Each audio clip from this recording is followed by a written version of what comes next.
Jordan Anthony did not wait for football to tell him what he was worth. He saw the road ahead, left it behind, and chose the track before the NFL could write his ending. Then he turned pro, signed with Adidas, and started beating sprinters who already had names in the sport. Now the sprint world has a new problem. Jordan Anthony's story is powerful because it begins with a correction. He did not leave the NFL. He left the football path before the NFL could become the main story. That choice is still big because football was part of his name, and walking away from an NFL dream hurts. At Kentucky and later at Arkansas, Anthony was a wide receiver and a sprinter. That means his body was being pulled in two directions. Football needed size, contact, routes, meetings, and fall camp. Track needed clean mechanics, relaxed speed, recovery, and total focus. For most athletes, one sport wins because the body cannot serve both forever. Anthony chose the track. After winning the 2025 NCAA Outdoor 100 meters for Arkansas, he gave up the rest of his college eligibility and turned professional. He signed with Adidas. That was not a small move. It meant no more hiding behind the idea of potential. He was telling the sport that sprinting was no longer his second life. Then the results made people listen.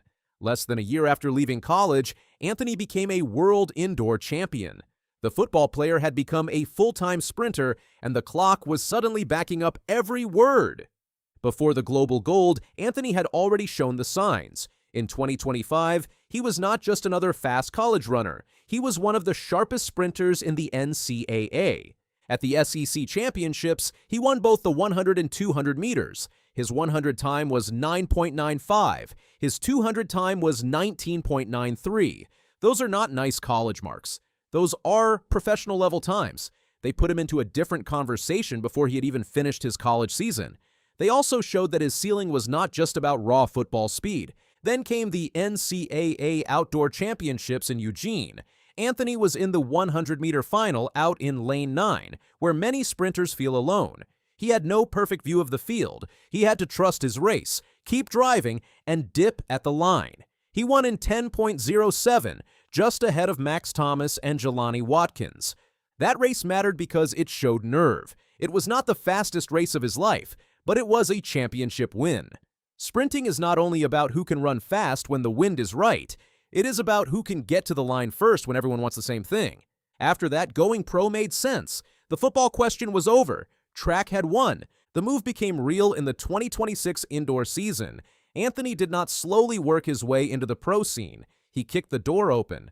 At the Tyson Invitational, he ran 6.43 for 60 meters. That moved him near the top of the all-time list and warned every short sprinter in the world. Then he went to the U.S. Indoor Championships and won the 60-meter title in 6.45, beating names like Trayvon Brommel and Noah Lyles. That was a huge sign. Brommel was a world indoor champion and one of America's most proven starters. Lyles was the biggest name in American sprinting. Anthony did not treat them like posters on a wall. He treated them like men in the next lane. Then came the World Indoor Championships in Torun, Poland. Anthony lined up against a field that had Olympic and world-level speed. Keishane Thompson was there. Brommel was there. Jeremiah Azu was there. The race was tight, but Anthony was clean, powerful, and brave through the line. He won in 6.41.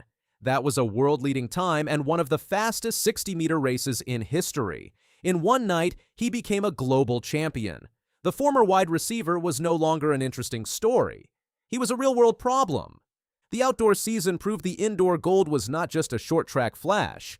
At the Tom Jones Memorial in Gainesville, Anthony opened his 100-meter season in 9.91.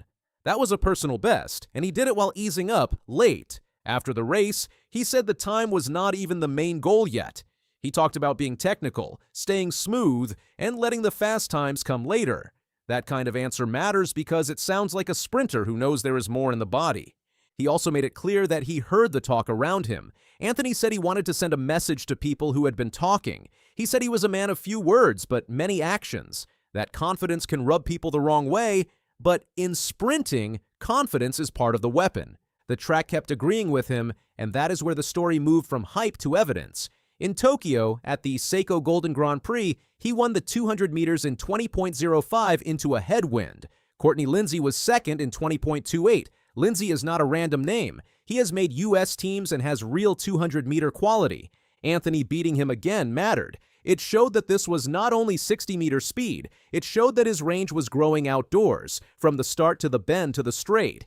Anthony's football past still shows up when he races, not because sprinting and football are the same, but because the attitude is different. Football players are trained to attack space, take contact, and compete with noise around them. Sprinters must stay loose, but they also need a killer mind. Anthony has that edge. You can see it when he looks across the track. You can hear it when he talks about letting the clock answer people. He is not trying to sound like a quiet technician all the time. He wants the race to feel personal. But the best part is that he also knows he has to clean it up. After running 9.91, he admitted that the younger side of him came out when he did not finish all the way through the line. That is the honest battle inside his career right now. The showman is there. The technician has to keep taking over. If those two sides meet in the right way, he becomes dangerous. The football fire gives him belief. The track discipline gives him control. That mix can break people because rivals can feel when a sprinter is winning before the line, especially when that sprinter looks like he still has more gears hidden. Anthony's rise is real, but the story should not be pushed too far too soon. He is a world indoor champion, but the 60 meters is not the same as the 100 or 200 at a global outdoor championship. The outdoor sprint world is deeper, harsher, and less forgiving. Noah Lyles, Kenny Bednarek, Kashane Thompson, Letziel Tibogo, Oblique Seville, Christian Coleman, Fred Curley, and many others still sit inside the larger fight. Beating top names indoors matters. Beating them through rounds outdoors in summer heat with medals on the line is a different test. Anthony also has to prove consistency. He has run 9.91 and 19.93. He has world-class range, but now people will expect him to show it again and again. The moment a young sprinter becomes famous, every loss becomes louder. Every celebration gets judged. Every quote becomes fuel for someone else. That is why the next part of his career is harder than the first jump. Talent got him noticed. Speed got him signed. Gold got him respect. But repeated proof is what turns a dangerous sprinter into a main character for years. Anthony's rise puts pressure on American sprinting.